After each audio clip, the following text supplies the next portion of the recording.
कैसे हैं आप लोग। तो आज हम आव्यूह में कल जोड़ और घटाव बताए थे, तो आज हमें आव्यूह में आगे पढ़ना है कि कोई भी आव्यूह जैसे दो आव्यूहों का गुणा कैसे करते हैं। तो आज हम दो आव्यूहों का गुणा चेक करेंगे। तो आवश्यक नहीं कि दो आव्यूहों का गुणा करते समय हमारे आव्यूह की कोटि समान है, तब भी गुणा संभव हो सकता है और नहीं भी हो सकता है। जैसे मान लीजिए कोई सवाल है, आपको दो आव्यूह दिया गया है एक क्वेश्चन, यदि a बराबर 1 3 4 2 0 1 और b बराबर जो दिया गया है वो 0 0 2 1 2 3 और 0 1 0, ये हमारे पास एक बी आव्यूह दिया गया है। दोनों आव्यूहों में हमें गुणा ज्ञात करना है, मल्टीप्लाई। तो आव्यूह का कल हम जोड़ और घटाव पढ़ चुके थे, आज हमें दो आव्यूह में गुणा चेक देखना है। तो सबसे पहले आप समझिएगा इसे कि यदि हम a इंटू बी निकालें तो a सबसे पहले रखें तो कितना है 1 3 4 2 0 1 और 0 0 2 और 1 2 3 0 1 0। तो यदि इसके दूसरे वाले आव्यूह का स्तंभ और पहले वाले आव्यूह की पंक्ति यदि सेम है, यदि इसको इसके साथ रखने के साथ यदि सेम है, तब गुणा संभव होगा, अन्यथा गुणा संभव नहीं होगा। या हम कह सकते हैं, इसे हम लिखेंगे 3y2 और इसे लिखेंगे 3y3। तो यदि हम इसका गुणा इसमें कराएं तब गुणा संभव नहीं है, लेकिन b इंटू ए संभव है, क्योंकि इसके दूसरे वाले स्तंभ में 3 अवयव हैं और पहले वाले की पंक्ति में 2 अवयव हैं, इसीलिए गुणा संभव नहीं होगा। और यदि हम b इंटू ए निकालें, यदि a इंटू बी पूछे तो a इंटू बी ज्ञात नहीं किया जा सकता, इसका a इंटू बी ज्ञात नहीं किया जा सकता है। लेकिन आव्यूह का b इंटू ए ज्ञात करने के लिए b को आगे रखेंगे 0 0 2 1 2 3 और 0 1 0 और आगे हम रखेंगे 1 3 4 और 2 0 1। अब देखेंगे b इंटू ए के लिए सबसे पहले तो देखेंगे कि दूसरे वाले आव्यूह का स्तंभ, हमेशा दूसरे वाले आव्यूह का स्तंभ लेंगे, तो दूसरे वाले आव्यूह का स्तंभ पहले वाले आव्यूह की पंक्ति के साथ मैच करेगा। जैसे मान लीजिए इसे हम कॉपी करके इस पर पेस्ट कर दें, इसे उठा करके और ऐसे ला करके इसके ऊपर ऐसे रख दें, तो क्या पॉसिबल है? हाँ पॉसिबल है। तो हम इसे इसके ऊपर रख देंगे तो 1 का मल्टीप्लाई 0 में होगा तो 0 आ जाएगा, प्लस 3 का 1 में, इसको इसके ऊपर रखना है ऐसे, तो 3 का 1 के साथ 3 आ जाएगा, प्लस 4 का 0 के साथ 0 आ जाएगा। फिर ऐसे ही नीचे तीनों में रखते आएंगे, तो दूसरा वाला दूसरे पर रखेंगे तो 1 का 0 में 0 प्लस इसे उठा करके दूसरी वाली पंक्ति पर रखना है, इसे उठा करके दूसरी वाली पंक्ति में फिट कर दो तो 1 0 के साथ मल्टीप्लाई करेगा 0 2 6 3 6 2 के साथ 6 हो जाएगा और 4 का 1 के साथ 1 हो जाएगा। अब इसको तीसरे वाले इस पंक्ति पर रखना है तो 1 का 2 के साथ 2 हो जाएगा और 3 का 3 के साथ 9 हो जाएगा और 4 को इसके ऊपर रख देंगे तो 4 का 0 के साथ कितना हो जाएगा 0 आ जाएगा। तो पहले वाले स्तंभ का तीनों पंक्तियों में गुणा हो चुका है, पहले वाले स्तंभ का तीनों पंक्तियों में गुणा हो चुका है। अब हम दूसरे वाले पंक्ति का गुणा दूसरे वाले स्तंभ का गुणा तीनों पंक्तियों में करेंगे। तो इसको उठा करके पुनः इस पर रख देंगे तो 2 का 0 में 0 हो जाएगा और 0 का 1 में 0 हो जाएगा और 1 का 0 में 0 हो जाएगा। अब इसको नीचे वाले में करेंगे दूसरी पंक्ति में तो 2 का 0 में होगा 0 हो जाएगा और 0 का 2 में होगा तो 0 हो जाएगा, प्लस 1 का 1 में होगा तो 1 आ जाएगा और इसको उठाकर तीसरे वाले को इसी पे रख देंगे, इसे उठा करके कॉपी करके लाओ और इस पर रख दो तो 2 का 2 में मल्टीप्लाई हो जाएगा 4 हो जाएगा और 0 का 3 में हो जाएगा तो 0 हो जाएगा, और 1 का 0 में होगा तब 0 हो जाएगा। तब हम देखेंगे कि जो हमारे मल्टीप्लाई है 3, 10, 11 और यहाँ आ जाएगा 0, 1, 4, तो ये आ जाएगा b इंटू ए।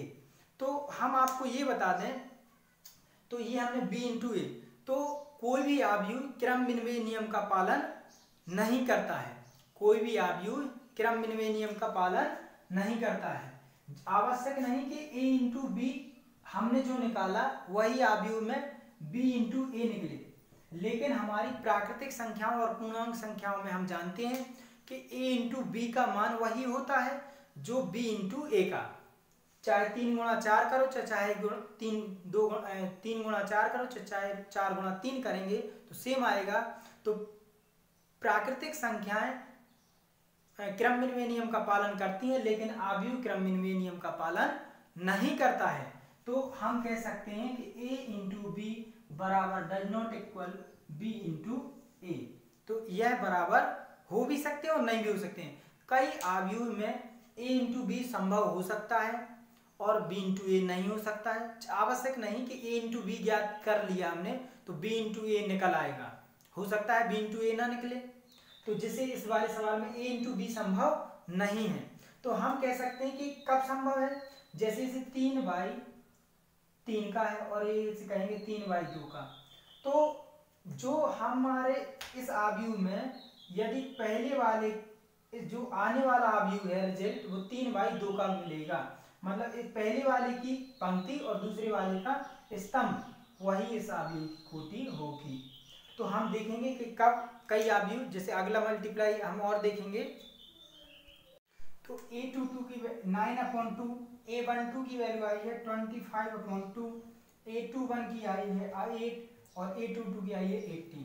तो इस टाइप से a की वैल्यू निकाल चुके हैं। तो आप और भी क्वेश्चन यदि हम आपको लगवाएं पहले इसे नोट कर लीजिएगा।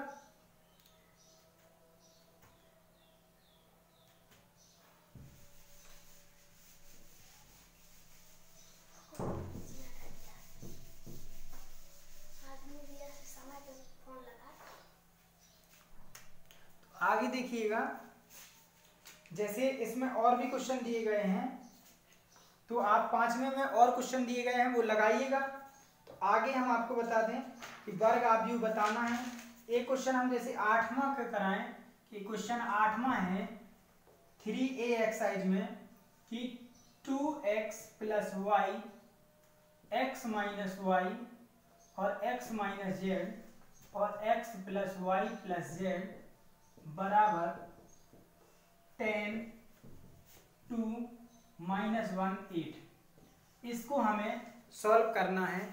तो इसके लिए सबसे पहले हम यहाँ इक्वल कर देंगे 2x प्लस वाई बराबर 10, x माइनस जेड बराबर 2 और यहाँ x माइनस वाई बराबर -1 और x plus Y plus Z बराबर 8। 4 इक्वेशन हमने बना ली हैं। अब इसे सॉल्व करेंगे। तो सबसे पहले यहाँ समीकरण नंबर 1 है, ये समीकरण नंबर 2 है, ये समीकरण 3 है और इसे समीकरण नंबर 4 है। तो सबसे पहले समीकरण 1 व 2 को हल करेंगे। समीकरण 1 व 2 से तो हो जाएगा 2x प्लस वाई बराबर 10, तो हो जाएगा x माइनस वाई बराबर -1। तो जोड़ने पर तो जब हम ऐड कर देंगे तो हो जाएगा 3x बराबर 11, यहाँ सब्ट्रैक्शन हो जाएगा तो 9, तो x बराबर हो जाएगा 9/3, तो 3, तो x बराबर 3, x की वैल्यू कितनी आ जाएगी 3 आ जाएगी। आगे हम देखेंगे x की वैल्यू समीकरण नंबर 2 में रख दीजिए। समीकरण नंबर 2 में यदि हम x की वैल्यू रखेंगे तो ये 3 माइनस वाई बराबर -1, तो हो जाएगा -y बराबर -1 -3, तो -y बराबर -4, तो माइनस माइनस कैंसिल, तो y बराबर 4। y की वैल्यू आ चुकी है, हमें z की वैल्यू चाहिए है। तो यहाँ लिखेंगे x माइनस जेड बराबर 2। समीकरण नंबर 3 से सॉल्व कर देंगे तो x की वैल्यू है 3, तो 3 माइनस जेड बराबर 2, तो z बराबर हो जाएगा माइनस जेड बराबर 2 - 3, तो हो जाएगा माइनस जेड बराबर -1, तो z वैल्यू इक्वल 1। तो x की वैल्यू 3, y की वैल्यू 4 और z की वैल्यू 1 इस टाइप से आ जाएगी। क्वेश्चन नंबर 8 का जो बी है वो ये है। तो क्वेश्चन तो यहाँ सेम है, जितनी कोटि पहले आव्यूह की है उतना ही कोटि दूसरी आव्यूह की है, इसलिए हम -x + y + z बराबर 1 रख लेंगे, x - y + z बराबर 2 रख लेंगे और x + y - z बराबर 3 रख लेंगे। तो ये हमारे पास 3 इक्वेशन आ जाएंगे। अब इसे सॉल्व करना है, तो सॉल्व करने के लिए सबसे पहले हम करेंगे कि समीकरण 1 व 2 को ऐड कर लेंगे तो z की वैल्यू आ जाएगी। समीकरण नंबर 1, समीकरण नंबर 2, समीकरण नंबर 3 हमने कैसे बराबर किए हैं? इस पहले वाले पद को पहले के बराबर, दूसरे वाले को दूसरे वाले के बराबर, तीसरे वाले को तीसरे वाले के बराबर रख दिया है। तो सबसे पहले समीकरण 1 व 2 से 1 व 2 से यदि हम देखेंगे तो माइनस का x + y + z बराबर 1 और x - y + z बराबर 2 जोड़ने पर जब हम जोड़ देंगे तो यहाँ x से x कैंसिल, y से y कैंसिल, तो 2z बराबर 3, तो z बराबर हो जाएगा 3/2। ये हमारी z की वैल्यू आ जाएगी। अब यहाँ और भी कर सकते हैं, समीकरण 2 व 3 को ऐड कर देंगे। यदि हम समीकरण नंबर 2 - 3 से जब 2 व 3 को जोड़ देंगे तो 2 कितना है?